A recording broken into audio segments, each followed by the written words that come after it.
Tante Rød, den røde bølge, rød løber, besøg fra Rødby, roser i opgangen, rust i undervognen. Rundt omkring i verden findes der mere end 5.000 slangudtryk for den tid på måneden, nemlig din menstruation. At få sin menstruation er lige så naturligt som årstidernes skiften. Det er en af de mange ændringer i kroppen, der følger med puberteten, og det sker som en helt naturlig del af det at blive ældre.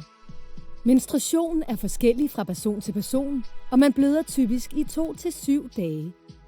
Det er også forskelligt, hvornår man får sin første menstruation, og det er alt sammen helt normalt. Alle kroppe ændrer sig nemlig på deres egen måde og efter deres eget indre ur.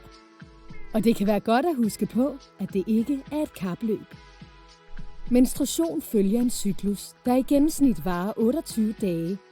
Det er den tid, det tager fra at et æg modnes i dine æggeleder, frigives og vandrer gennem din livmor, hvor det ender som blod.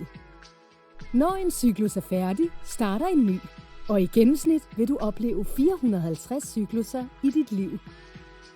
I starten kan du godt have en følelse af, at det er en belastning, men med tiden finder du gode rutiner omkring dine månedlige blødninger, og vil som oftest opleve, at du kan lave alle de samme ting, som når du ikke har din menstruation. Det kan være en god hjælp at føre dagbog over din cyklus og dine menstruationer, både i forhold til længde og mængde, enten i et papirskema eller i en app. Under din menstruation er det normalt, at mængden af blod varierer fra dag til dag.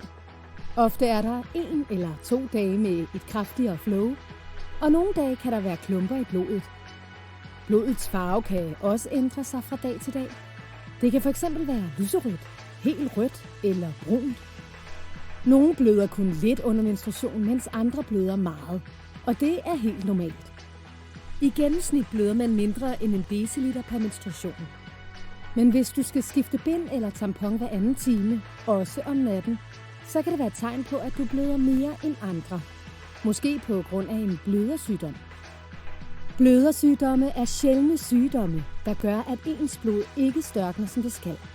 Hos piger og kvinder kan det betyde, at man bløder kraftigt, og at menstruationen ofte er længere end 7 dage. Derfor kan det være godt at være opmærksom på mængden og længden af sin menstruation, når den er der. Menstruation er dog ikke det eneste tegn. Andre tegn på blødersygdom kan være, at du let får blå mærker eller mange små røde prikker i huden. At du bløder meget, når du får et sår eller har været ved tandlægen. At du ofte får næseblod, selv uden at pille i næsen, føler dig udkørt, er bleg og nogle gange har susen for ørerne. At du er blevet fortalt af en læge, at du mangler jern. Kan du genkende flere af symptomerne, kan det være godt at tale med sundhedsplejersken på din skole eller en anden voksen og få det undersøgt hos lægen.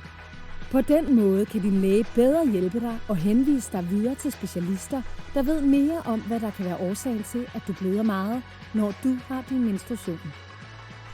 Få mere at vide på blødigennem.dk.